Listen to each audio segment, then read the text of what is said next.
Emergency तो देश की जनता आज भी नहीं भूली है। ये भी देश के संविधान का गला घोंटने जैसा था। भारतीय जनता पार्टी के भारी विरोध के कारण कांग्रेस की मंशा पूरी नहीं हो पाई। कांग्रेस और इंडी गठबंधन से जुड़े हुए दलों के मंसूबे पूरे नहीं हो पाए, अन्यथा वे इस कार्य को उसी समय यूपीए गवर्नमेंट के समय कांग्रेस कर देती।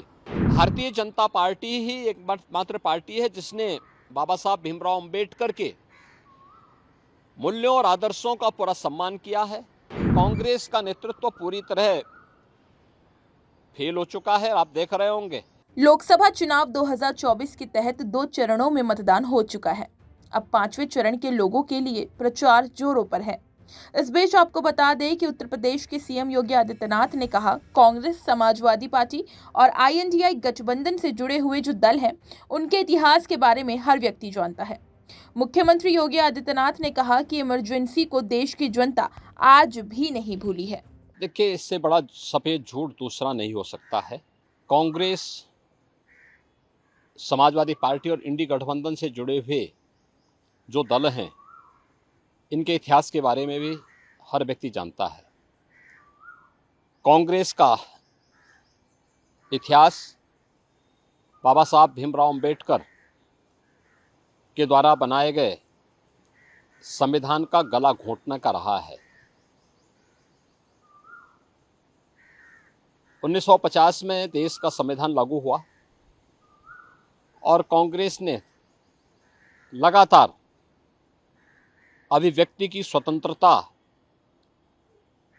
को रौंदने का मामला रहा हो या उसके बाद भी लगातार ये प्रयास किए कि वह संविधान को अपने तरीके से इस्तेमाल करे।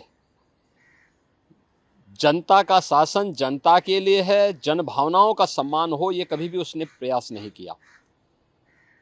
और इमरजेंसी तो देश की जनता आज भी नहीं भूली है। ये भी देश के संविधान का गला घोंटने जैसा था। इसके साथ ही कांग्रेस ने यूपीए सरकार के समय जो पाप किया, तब समाजवादी पार्टी और बहुजन समाजवादी पार्टी भी उनके साथ सहयोगी थी।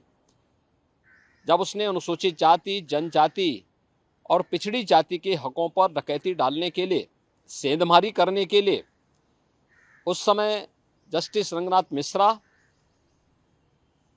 कमेटी और सच्चर कमेटी का गठन करके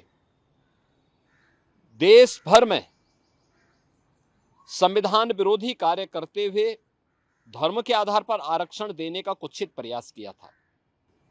इसके लिए इन्होंने माध्यम बनाया कि 27% जो पिछड़ी जाति के लोगों को मिलने वाला आरक्षण है, उस आरक्षण में 6% पिछड़ी जाति के लोगों को हिस्सा काट करके दे दिया जाए।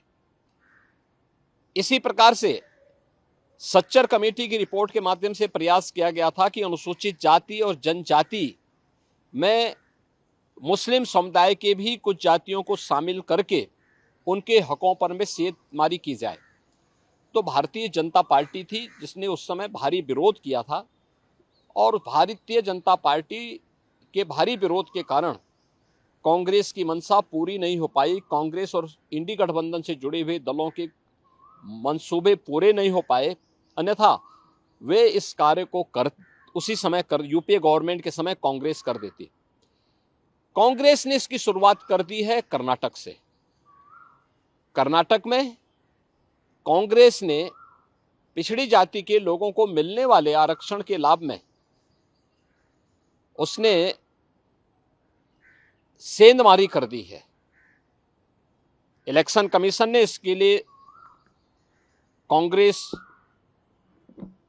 नेतृत्व की कर्नाटका सरकार को तलब भी किया है।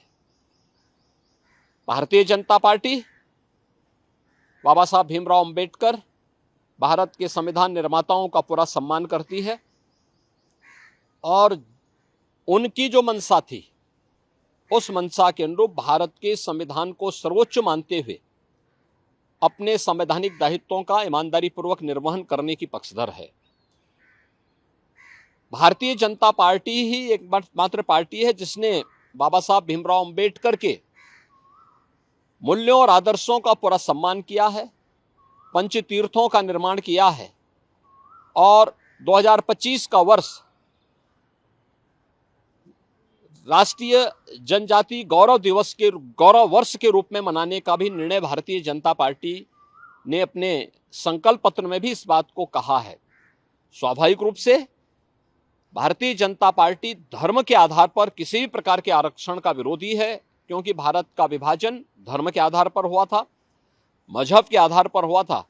भारतीय जनता पार्टी इसका विरोधी है, लेकिन अनुसूचित जाति, जनजाति और पिछड़ी जाति को मिलने वाले आरक्षण के लाभ का पूरी तरह पक्षधर है और भारतीय जनता पार्टी हमेशा इस व्यवस्था को लेकर के आगे बढ़ेगी। आप ये कह सकते हैं कि कांग्रेस किसी एक राजनीतिक एजेंडे के तहत इस मामले को उठा रही है ताकि वो देखिए, कांग्रेस का नेतृत्व पूरी तरह फेल हो चुका है। आप देख रहे होंगे कि उनके लोग जब अपने स्वयं के नेतृत्व पर विश्वास न होने के कारण लगातार कांग्रेस के प्रत्याशी भी फील्ड छोड़ करके भाग रहे हैं। कहीं उनके प्रदेश अध्यक्ष इस्तीफा दे रहे हैं, कहीं पे उनके घोषित प्रत्याशी स्वयं अपनी प्रत्याशिता वापस लेकर के भारतीय जनता पार्टी के सदस्यता ग्रहण कर रहे हैं और कहीं पर वे जानबूझ करके अपने नामांकन प्रपत्रों को अधूरा भरने का काम कर रहे हैं।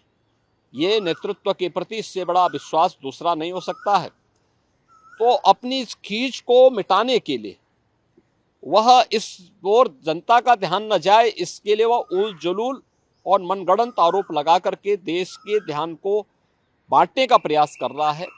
लेकिन ये देश जानता है, इस देश की जनता जनार्दन जानती है, कांग्रेस, समाजवादी पार्टी और इंडी गठबंधन के नेताओं की वास्तविकता को जानती है और उनके मंसूबों को कभी भी देश की जनता जनार्दन पूरा नहीं होने देगी। इसी तरह की तमाम खबरें और अन्य अपडेट्स के लिए बने रहिए हमारे साथ और देखते रहिए punjabkesari.com।